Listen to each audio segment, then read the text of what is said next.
It is the 21st of October. This is Rabbi Lang substituting for Rabbi Levitt, and we are doing Pele Yoetz. Good morning, everyone. How are you? Good morning. Hashem. Yourself? I'm doing good. Good to hear. Good to hear. Alan gives apologies. He won't be in for this session and he may not be in for the next one.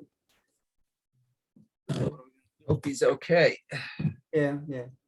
I noticed I don't see his entire face during the whole thing. Is there a reason he is like that, or? Say that again, sorry. He's shy. Shy? All right. I guess more reading time for everybody else, right?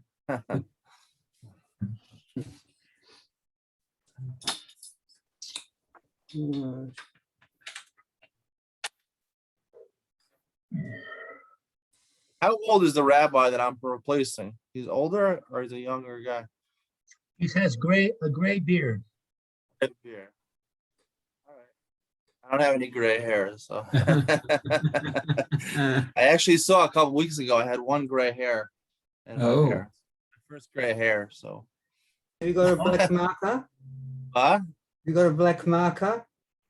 Black marker? marker. No, this is the real deal. Yeah, you can sort of, sort of. I'll have to fix up the gray hair. Yeah, I think it turned back. Get some of that stuff in your Ritzuos. Huh? Get some of that stuff that you put on your Ritzuos. Yeah, you're right. But It'll be kosher. it'll be kosher, right? It's the right color. It's very dark, that paint. All right. So we were starting yesterday. We were talking about a sufa called halachic compendiums. I think we got to the second page, right? Yeah, 72. 72. All right, Roy, you want to read? Okay, can you hear that drilling? No, Drilling? No. I don't hear drilling. No. You at the dentist? No. Oh, okay. I hear it now, but it's pretty soft. Yeah, don't worry about it. Okay. So what paragraph am I reading? Therefore? Yeah, Top of the page, yeah, therefore. Therefore, what's therefore for? He was talking about yesterday, he was talking about that he said that it's important to write works of halacha, concise works of halacha, but works that are delve into a topic a lot, he was pretty much opposed to. So now he's gonna say something about people who write shilas and chuvos. They write answers to people's questions, people writing questions to rabbis. So All right, so therefore, even if the individual who wants to write a work of responsa, which benefits the many by introducing new laws and deciding unresolved questions, should not be verbose and wander between the presentation of the question, the presentation of differing opinions, and the analysis of later authorities, to shatter and discard, to build and to plant, and to say that this halachic statement is good and that one is not. What does it offer? What does it offer? What does it add? I'm concerned that in the multitude of his words, he may err. Rather, the person should not only write the shortened form of the law and the essence of the rule that it is needed for judgment. It's got to be concise. basically he's saying that I was saying before that people who write Chaz and Chuvos, a lot of these, I don't know if any of you have come across these types of books. For example, Rav Moshe Feinstein is probably the most famous compendium of Shalos and Chuvos. A lot of people have that sefer. It seems to me that he's saying that he doesn't advise writing something like that. What are your thoughts about that? You think I'm reading this right, or I'm erring? Mm, Well, you're probably correct, because if it gets too complicated for the layman, you might, I was going to say be disgusted with it, but there's a better word for that. It might detract him from what he's supposed to be doing. First of all, he says, I am concerned that in the multitude of his words, he may err. I don't think, I personally think someone like Moshe Feinstein was a very big Torah sage, The more he's going to write, the more he's going to come clear to him. So, Yeah, but if a layman, like let's say, just for myself, if I try to read something like that, I might not understand it, and therefore I might err in what he's trying to relate to people.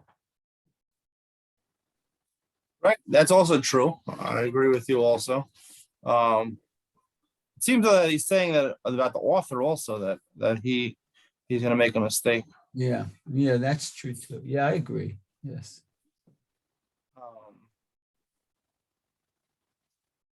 So he's basically saying that instead of writing Shalos and Shuvos, if you want to include that or make a sefer about that, you can make a sefer, just basically write the condensed version of your conclusion at the end, and save the rest of it. It's interesting that he wrote a sefer like this. I don't know how widely accepted the sefer is. I don't know. I've never really heard of. I don't know. I think I've looked at it a couple of times. Not really too much. I don't think it's mainstream, this sefer,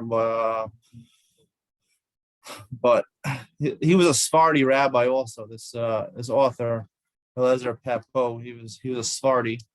I know the Sephardim are more into concise halachas and things like that. For example, Rav Yosef, one of the biggest Sephardi rabbis, his Shalos and Shuvos were, basically just that. They were much shorter than someone like Moshe Feinstein, something like that. So, in general, the Sephardim are more, I think Hasidic people also are more, they're more to the point when it comes to halacha. I think it's really mainly the Ashkenazi or the Litvish world that really took a liking to this overanalyzation of the Gemara. Personally, I'm not a big fan of it. I mean, I'll tell you the truth. There is something to it. I believe there is something to it.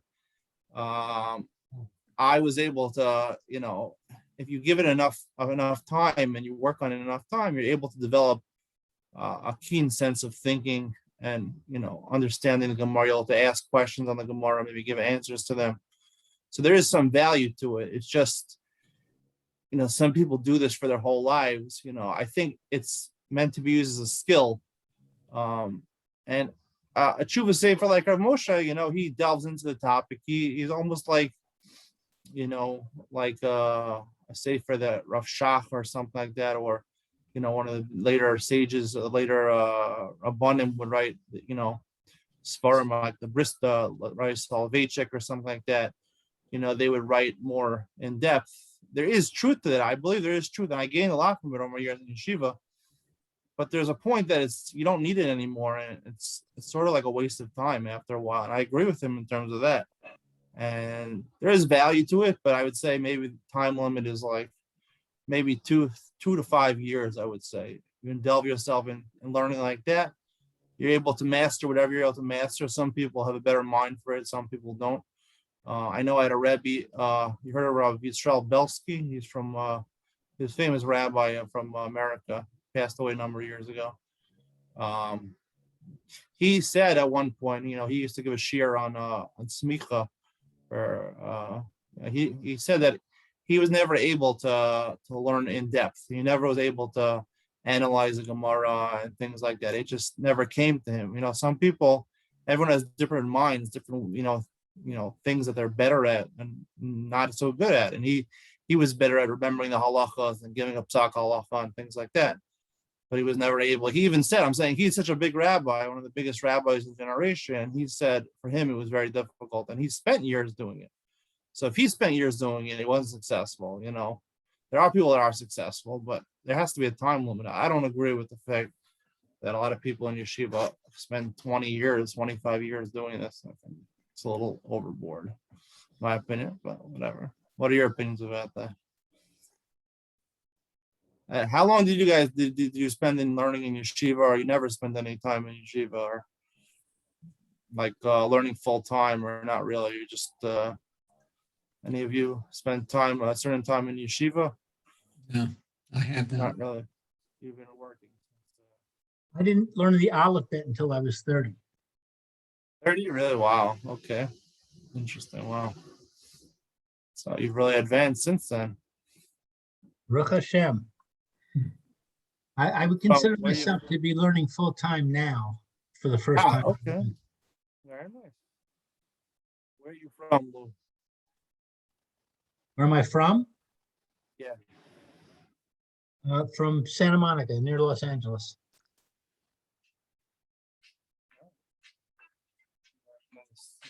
Can't hear you.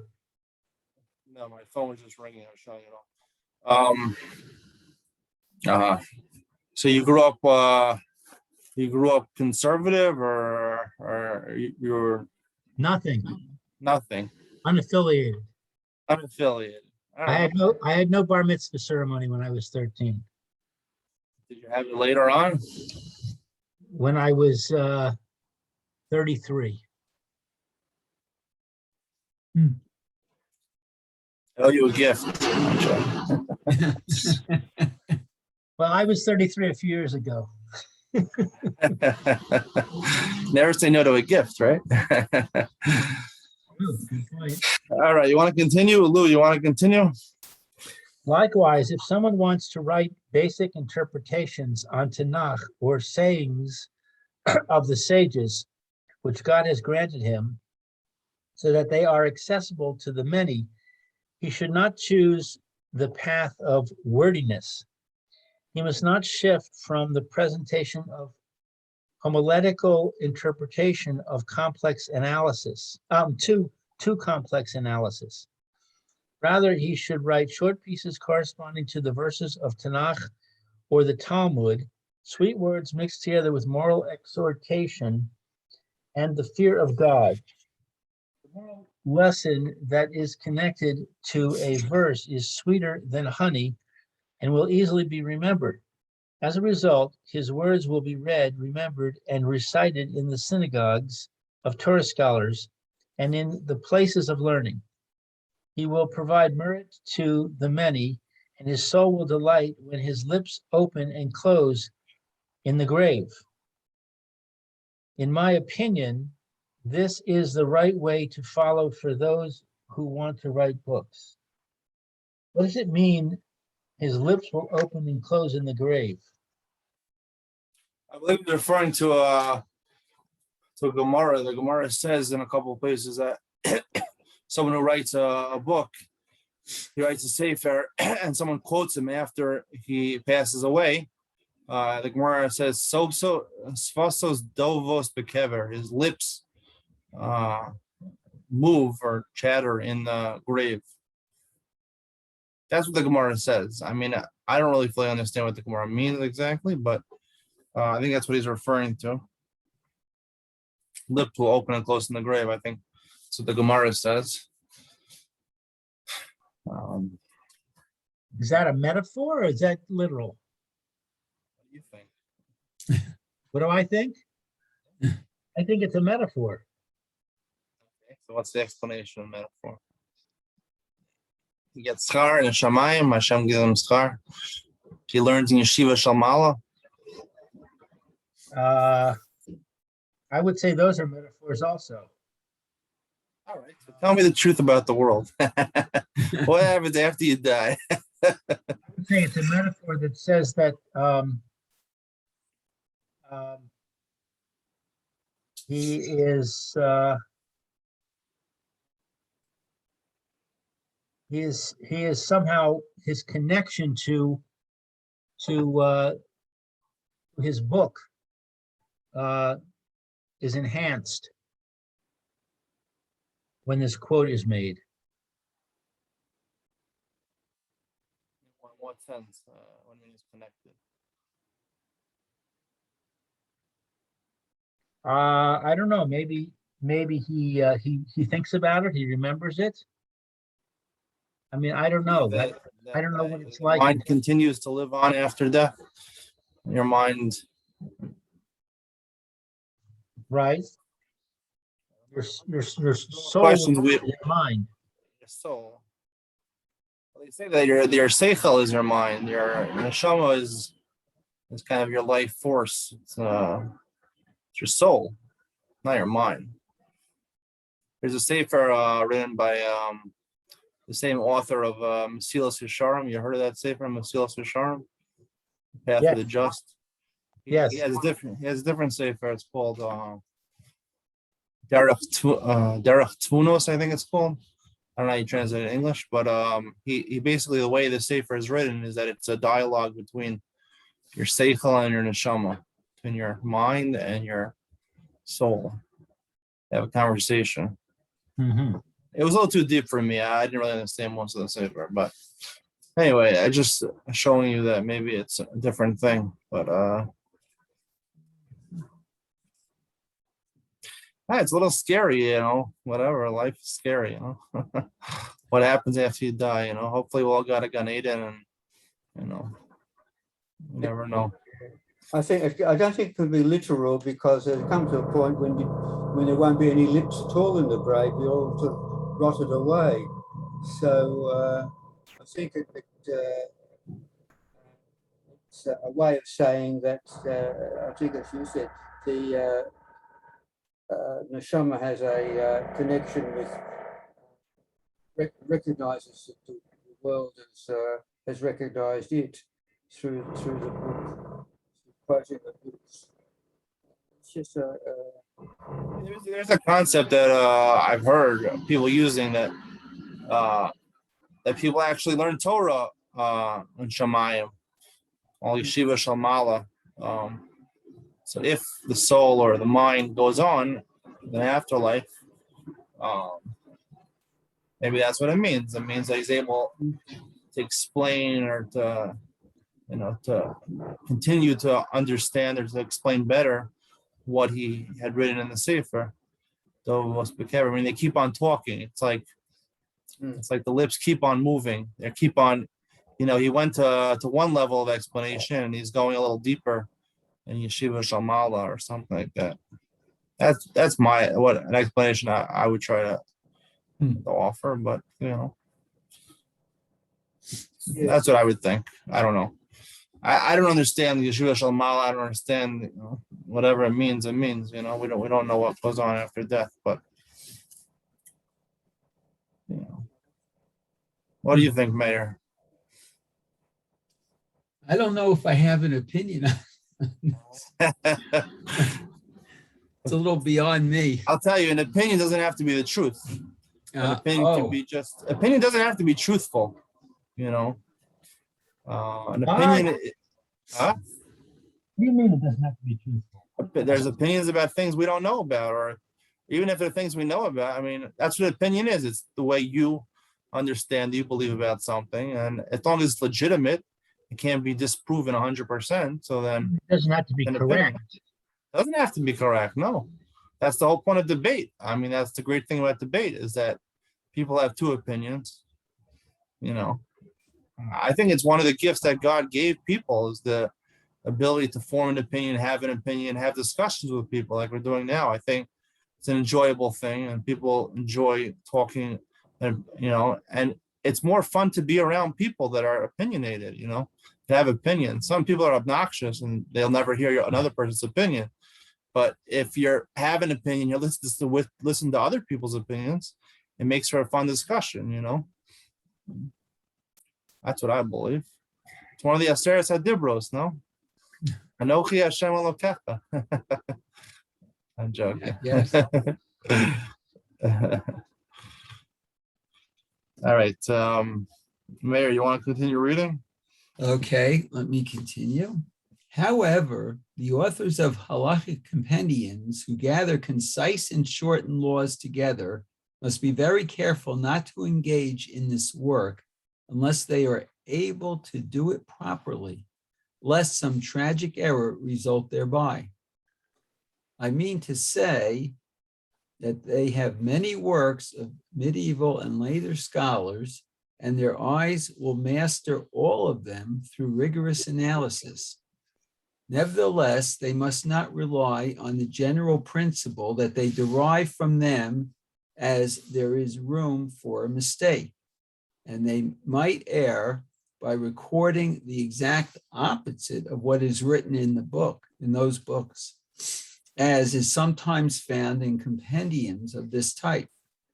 Therefore, the contemporary sages said that it is not proper to rely on the concise halachic compendiums for leniency or to extract money until one has thoroughly studied the topic and sees the actual source of the law. I have heard those who say that even though the author of Me'am Lo'ez did a giant service and brought a great deal of merit to the masses, the spirit of the sages of his generation were not pleased that he wrote definitive halachot. Many common people who can only read his book accept his word as if it came from Sinai, and therefore do not consult the rabbinic authority. They rely on his decision, whether he is lenient or stringent. Nevertheless, sometimes there are laws in which later authorities have disagreed with his ruling and are more stringent. In these cases, it is correct to be more stringent. Therefore, one should admonish speakers of foreign languages that they should not rely on the works written in their native tongue without first consulting a rabbinic authority.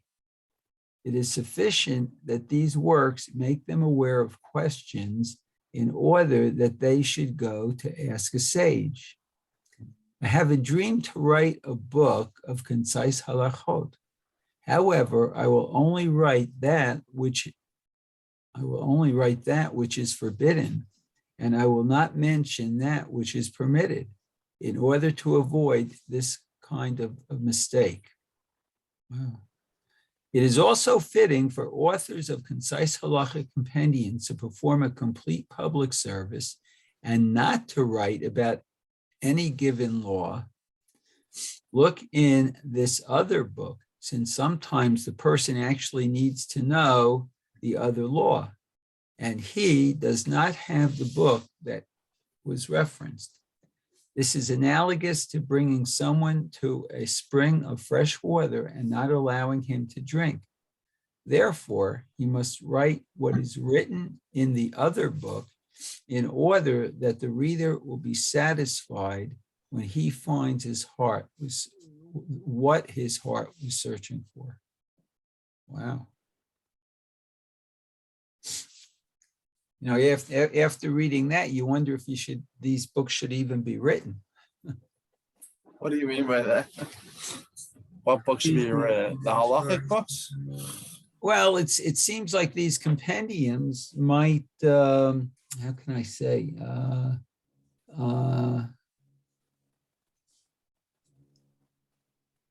give the reader the wrong direction which to go.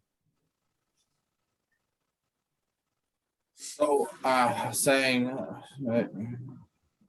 Yeah, I was wondering, because when I was a youth, my parents, I grew up in the conservative movement, but when I was a youth, my parents in the house had, I think it was Gansfried, who wrote a concise book of the laws of I don't know if it's Shulchan Aruch or whatever. Shulchan Aruch is called, abbreviated Shulchan Aruch.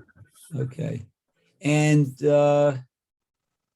I read through that, not the whole thing, but I read certain laws and stuff. And whether I understood them or not, it gave me, it drew me to a feeling of being closer to what was going on in my synagogue, and closer to prayer, and which led me closer to Hashem. So I mentioned yesterday also when I grew up modern Orthodox. When I was becoming more observant, also the Kitzur Shulchan Aruch, I got a hands on that, and I'll tell you what was unique. What is unique about the Kitzur Shulchan Aruch, which is seemingly a little different than what this author is saying, is that Kitzur Shulchan Aruch, I believe, is a little more makel. He has a lot more. He tells you things you're allowed to do. He actually has some things which the Shulchan Aruch says that are okay and he forbids, but he does include a lot of things which are more makel, which are more lenient than the Shulchan Aruch itself, or the Mishnah Brewer, for example. He writes over here in parentheses, he has, I would dream to write a book of Ketzayis Halacha. I will only write that which is forbidden, and I will not mention that which is permitted. yeah.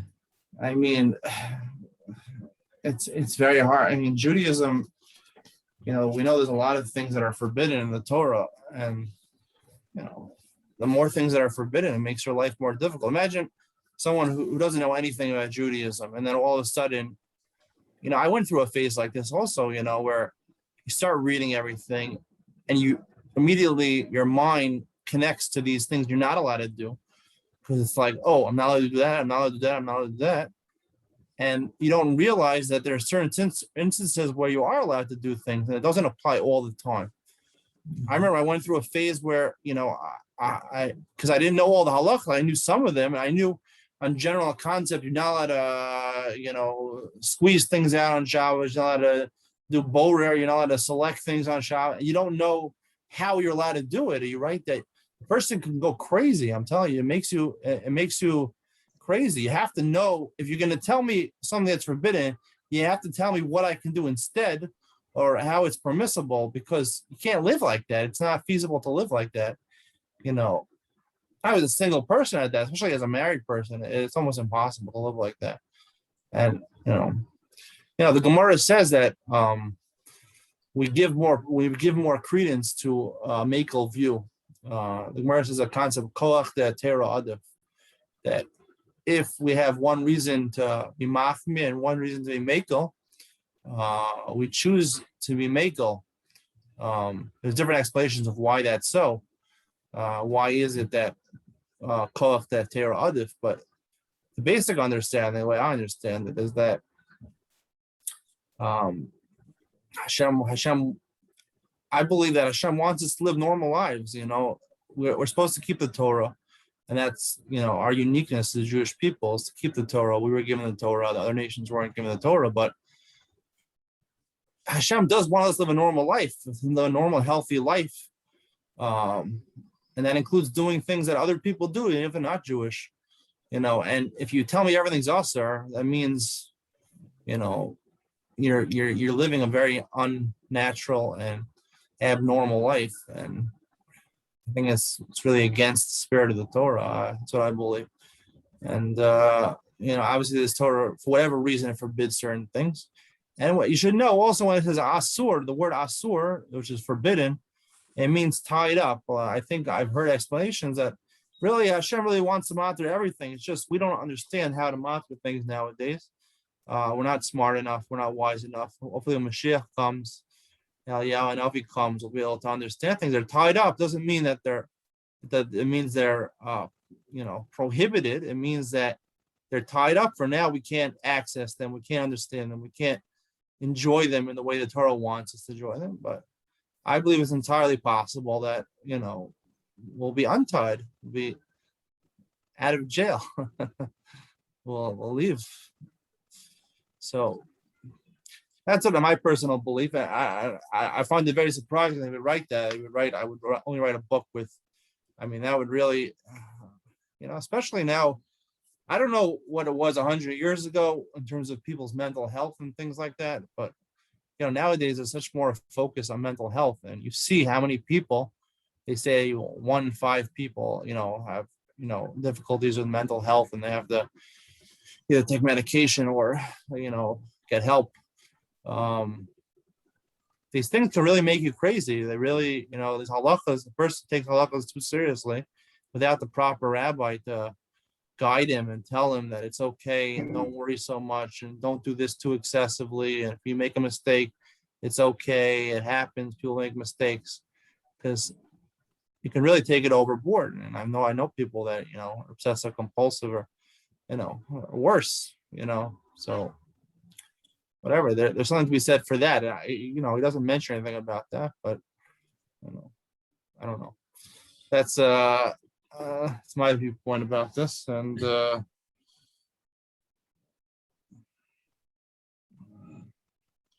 Well, on the other hand, we have to know how to do things. In other words, let's say you're eating at someone's house and they serve peas and carrots as a vegetable, and you only like one type. So you have to know how, either you don't eat them at all, or you have to know how to eat them without violating Shabbat, let's say. So, I mean, these are things. if you were told, if you read a book and it said you are not allowed to select on Shabbos, these are the 39 things you're not allowed to do on the Sabbath, you're not allowed to select. So Right. Now you're eating your peas and carrots, and okay, I can't eat it, so you push it to the side, and then you push the chicken to the side because you don't want to take off the skin, and then you push the potatoes off to the side because it has a burnt part on it. Then the host is like, "How come you're not eating anything?" No, it's not because it's your food doesn't taste good. That's the Get into trouble. Like, what are you supposed to say? You can say, "Oh, because I don't know anything about Hilchos Shabbos." What do you say then? I mean, it becomes very difficult. But if the Sefer itself tells you, there's an issue of selecting things on Shabbos, but if you take what you want from what you don't want, so that's already, a way of doing it. And, I can pick if I want the carrots or the peas, I can take them out and leave the rest on the side, Right. And I believe also that's that's one of the things of one of the advantages we were talking about before of delving into a topic analytically. And you can take this two ways. Someone delves into a topic analytically, either he can see, okay, there's two ways of understanding this way and this way. Simple explanation is that it's permitted, but maybe actually, maybe, I'm not sure about this. So I'm going to, do extra and be machmir. Instead of having 3.3 ounces for Kiddush cup, I'll do the Chazon Ish. I'll have 5 ounces for the Kiddush cup. Oh. It depends on your purposes, but I believe the opposite is true also, that if you analyze things, you also, even though something might seem on the surface that it might be forbidden, if you analyze it a little deeper, it actually can become. So there's a point to developing a sense of analysis on a personal level. Obviously, you should really, if you're not a rabbi, you really should ask Rabbanim what to do. But I'm saying, I when I hear about a rabbi, these machmir, I stay away from the rabbi. I don't like Rabbanim that are machmir. I try to. No, I have a rabbi that I ask questions to, and he's not overly machmir, he's not overly mekel, but I prefer. There's a certain rabbi, whatever, around that a lot of people ask questions to. He's known as a big machmir. Once in a while, I can't get in touch with the other rabbis. I have to ask some questions, and you realize that he's not adding on things. In his perspective, that's the right way of doing it, but. I can't live like that. I need to live a normal life, So very important. Yeah. So. Anyone else have anything to suggest about this? Roy, you're quiet today. Yeah. Are those reading glasses you have over there? All right. I don't even get a word out of you, Roy. Just the shake of the head. No, actually, I was just trying to fighting off a migraine. Migraine, are you serious? You have a migraine Yeah. headache? Yeah, I get migraines. So that's why I went out. I went and got some medicines. I think I'm getting better. I was just thinking that, so people who write books, halachic works, or anything else to do with Judaism, have got a responsibility, and they've got to know their audience. So if they're going to write extensively, which Pele Yoetz doesn't want them to do, apparently, they've got to know who they're writing for. I was just thinking before, there's all roads lead to Rome, but you can sort of go, if that means that you'll get there eventually, but depends on which road you take and which side road you take and where you fork off. You can go more straight, or you can go around and around and around, like the 59 bus, and you'll get there. That's the one to, what is that? That's the Harnof bus? No, no, it doesn't go to Harnof. No, it goes.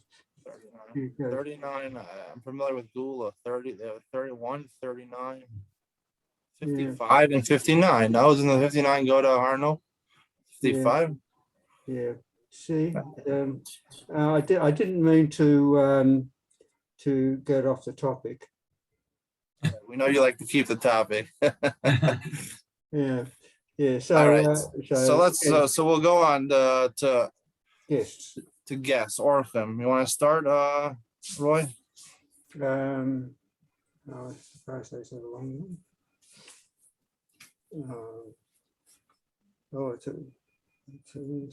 Someone else, if you don't mind, someone else can do that. Oh, okay. Pretty So long. Lou, you want to read? I'm not sure, not too sure if The I mitzvah of hospitality is a great mitzvah. And it was counted among those things of which a person eats the fruits in this world. And the principle remains for them to enjoy in the world to come. Fortunate is the man who is capable of fulfilling this mitzvah when he has the assets of his own home. The asset of his own home. He performs a great act of kindness because the kindness value increases according to the dire need of the recipient and his pain.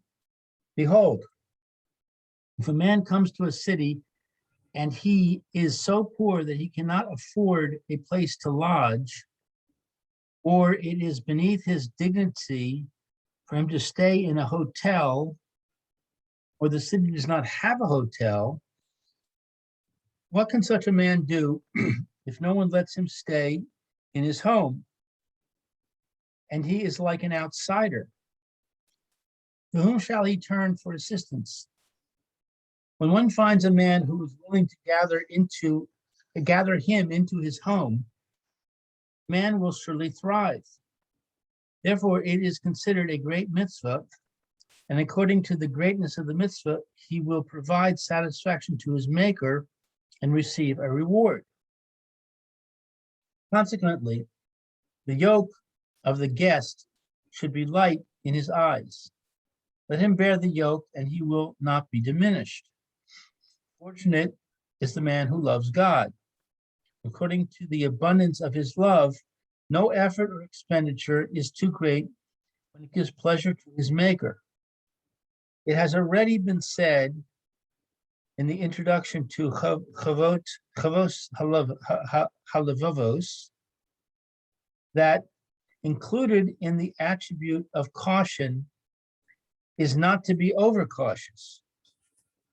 As it is written in Kohelet, do not be too righteous.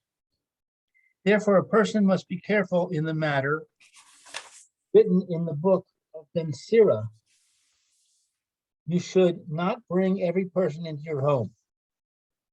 You know that a man is not a good person. Do not allow him into your house, especially if an individual has only one small house for his wife and children.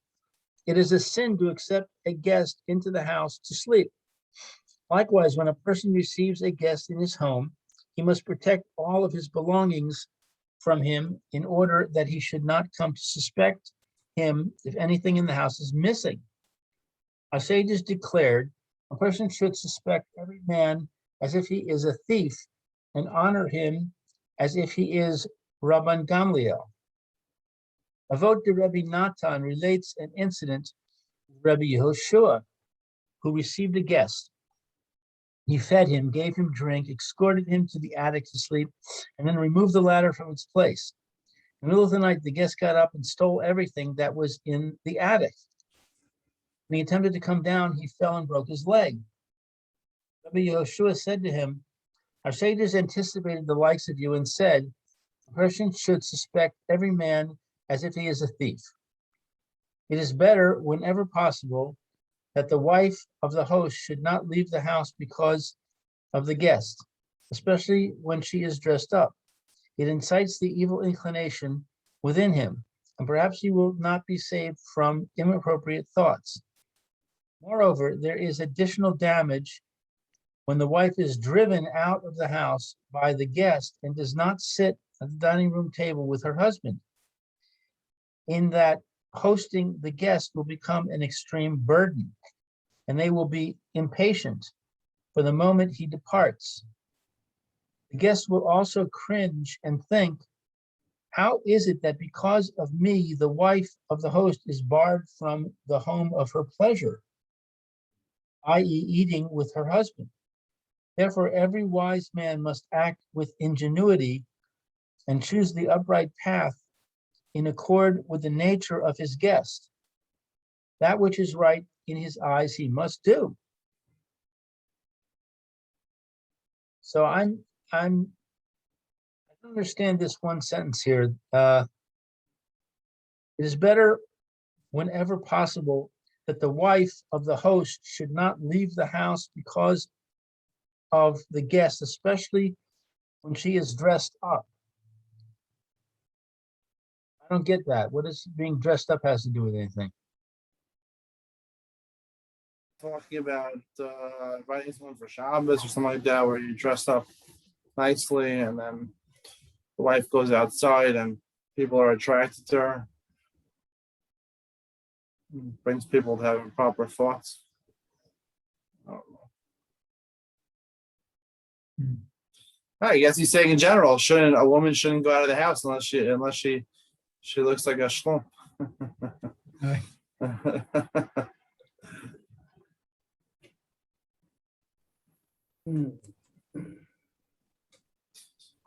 What do you think about that sentence? You agree or disagree?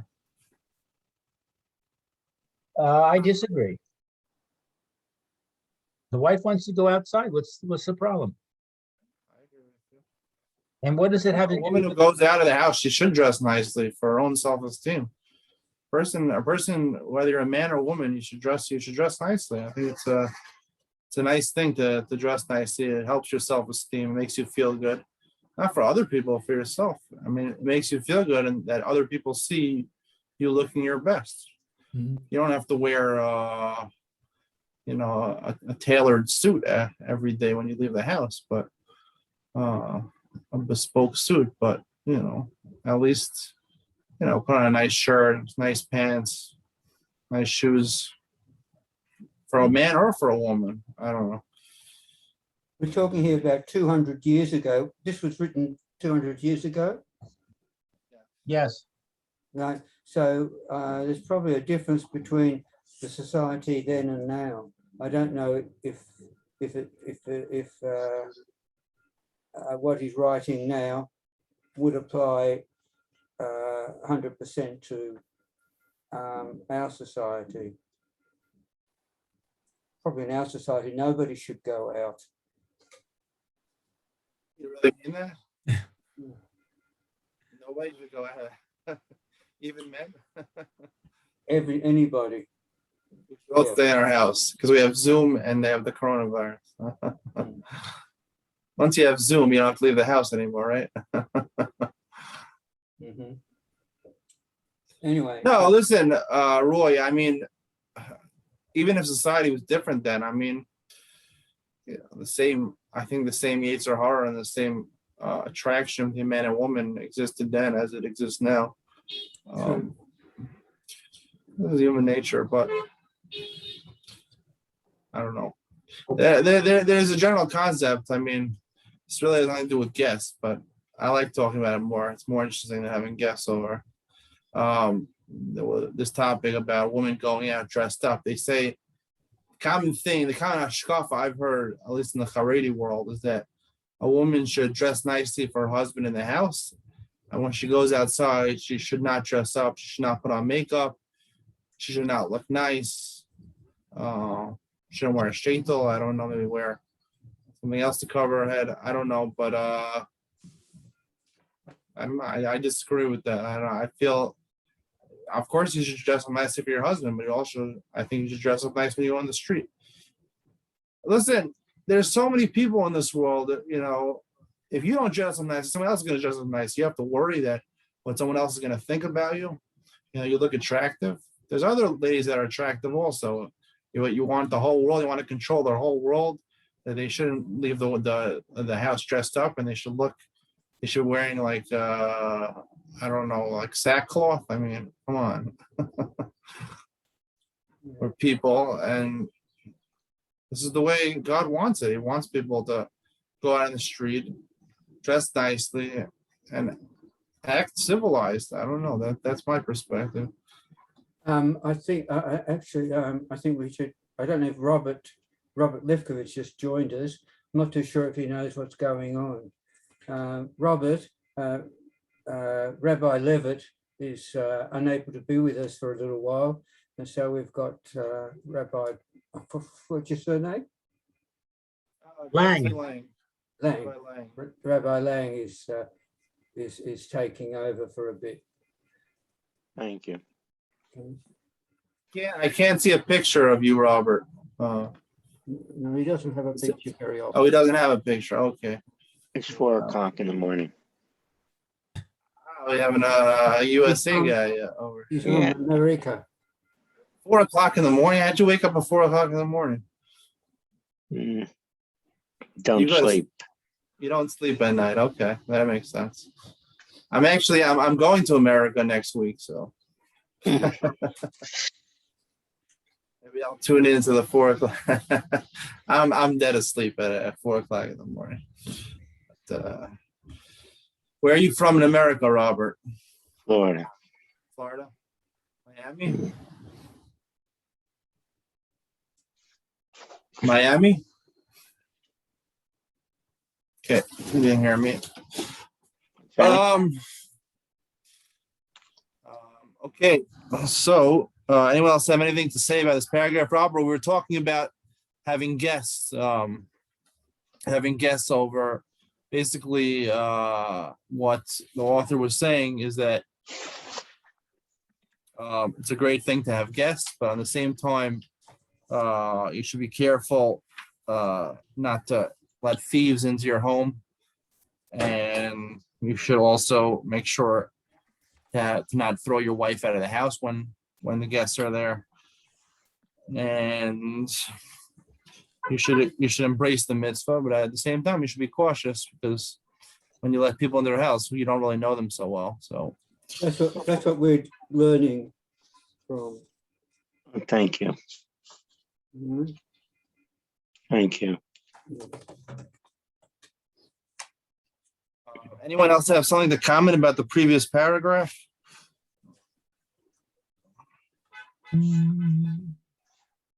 Let me ask you a question. I mean,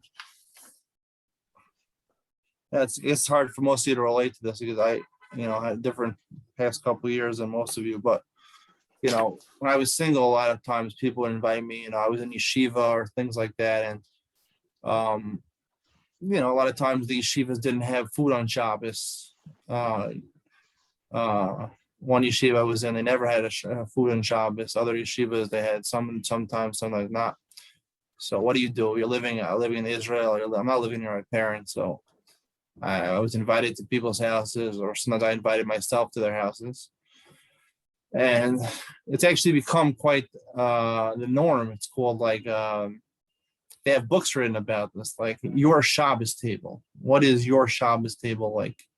Of course, it includes, sometimes it's referring to your immediate family, but a lot of times it's referring, people love to have guests. Some people, and a lot of these families are families, now I'm on the other side of it because I'm married and, I have bills to pay and food to pay for. And you see how expensive just to make a Shabbos. It's very expensive just to have food. You can have guests. Sometimes you can have 1 to 5, sometimes 10 guests. I don't know. Some of these people, and these are poor families. I'm saying they're kollel families. Their paycheck, their stipend from the kollel is not very much. Maybe their wife has a job, depending on where they live. Especially here in Israel, most of the wives, not so much working, but I don't know. I mean, I'm in that position now, inviting guests. I wouldn't invite the guests. I needed these people because I didn't have a place to go, and they were very gracious to me, and they had me over. But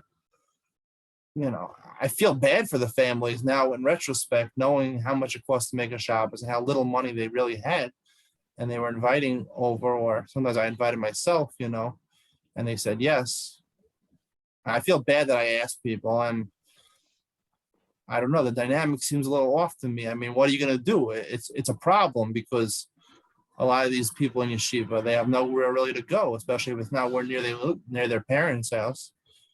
I think it's a bit of a problem. It's an unspoken problem, and people really force themselves. And there's a second aspect to it also, in terms of even if you could afford to have the guests over.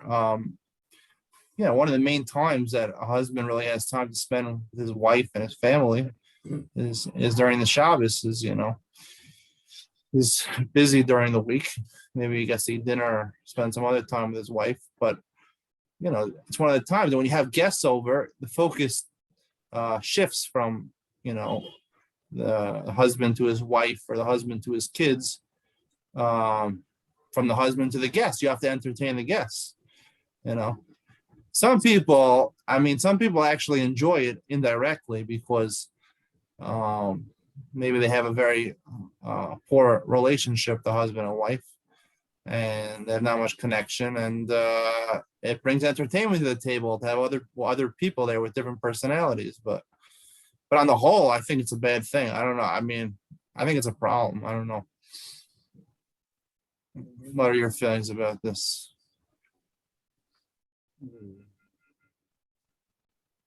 Well, I think that Haknasas Orchim is a mitzvah. It is a mitzvah, right? That's important to keep in mind. You're doing a mitzvah. I learned that you don't lose out if you spend extra money for Shabbos. That's true also. Don't lose out. So, logistically, exactly how that works, sometimes can be not obvious, but it's a matter of bitachon, trust that that's true. It's true. I'll tell you, it's true what you're saying. The Gemara does say that, but like logistically, like you're saying, it's not so clear how it plays out, and you are going to get paid back. That's what Hashem guarantees you're going to get paid back. But how it happens sometimes places financial pressure on a family because you don't always get paid back right away, and you could have no money in the bank account, and you'll get paid back if you have that amunah. But who has amunah 100%? Very few people are on that level where they really live as it is, like, okay, I have no money right now, but I'm going to get paid back. I mean, it's hard. It's a hard level to reach. But The second part, that around, it's an opportunity for you to be able to increase your amunah. If you go ahead and do that, even though you can't afford it, but you go ahead and do it anyway. And then if Hashem does in fact come through, then you've just boosted your madrega. I think the next paragraph might address some of these questions. I'm just reading. Okay, so let's go on. Robert, you have a book or you don't have a book? No book. Okay, so Mayor, why don't you read? Okay. One of the major conditions for proper fulfillment of the mitzvah of hosting guests is to receive every person in a pleasant countenance. It is more important, desired, and preferred in the eyes of God and man to serve parched bread with a good, giving eye than to feed someone stuffed peasant with an angry face. If it is difficult for one to make such large expenses due to his inadequate income or lack of spirit, he should not spend a lot, nor should he let his evil inclination deceive him into thinking that in order to invite a guest, one must make outlandish preparations.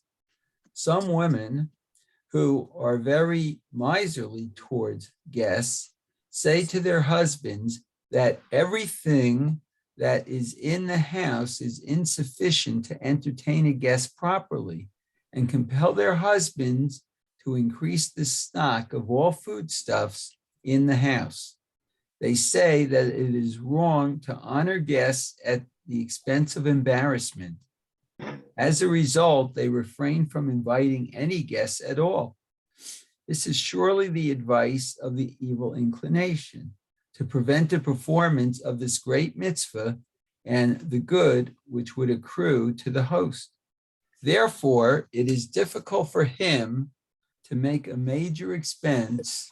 If it is difficult for him to make a major expense, he should not spend more than he is accustomed to, in order that hosting the guest not be a burden unto him. This is not an embarrassment, but an honor. The guest is pleased that his host has not made exorbitant expenditures on his behalf, and consequently does not feel that he is a financial burden. To the extent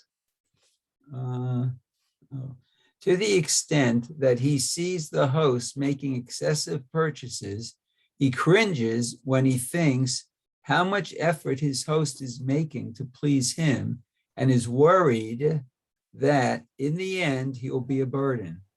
However, he is pleased when he sees that his host is not making any excessive purchases for him. The host satiates him with the kind words of his lips and alleviates the hunger of his soul, so that he eats his bread with joy and drinks his water with a good heart. Wow. A nice paragraph. Now, Lou, back to you. What do you have to say after this paragraph? Well, it actually said something that I was thinking of saying before, which is you also might have to look at your menu and ask yourself, am I being as economical as I can? Yourself said you get paid back for everything on Shabbos. Right, but what we said logistically, you have to work it out. You have to live within the constraints of Teva. But I mean, you can serve beef, or you can serve chicken, or you can have a cholent that just has a little tiny bit of meat mixed in with the barley, and you can make a big difference in the expense. So I think that's one of Why the doesn't he say what you said? Why doesn't he say, he's talking, this is a very, it's a book that's supposed to be written on an ethical level, as take our ethics as far as possible. And he clearly does not say that we should trust in God, and this will be a way of raising your level of trust in God. He doesn't say that. He says, he says you have to be careful, like you're saying, not to spend too much, and make sure that the guest feels you're not spending too much. It's a more realistic approach, right? But if it's true what he's saying, so then my question comes back, it's not really, I don't know. It's a problem. I think it's a problem. Listen, we're real people. We live in life for reality. And he's talking in reality, actually, already. He's saying that sometimes the wife feels miserly, or even if you have a high level of muna, your wife doesn't necessarily have a high level of muna. You can't force her to have a different level of muna. So you have to live normally, especially you're in debt or something like that. And you have to borrow money for Shabbos, It's a financial burden, a financial pressure. And the real world, it's very difficult to live like this. And I don't know. I don't know why he doesn't focus on that either. I agree with you. It seems like it's a bit of a problem with his approach.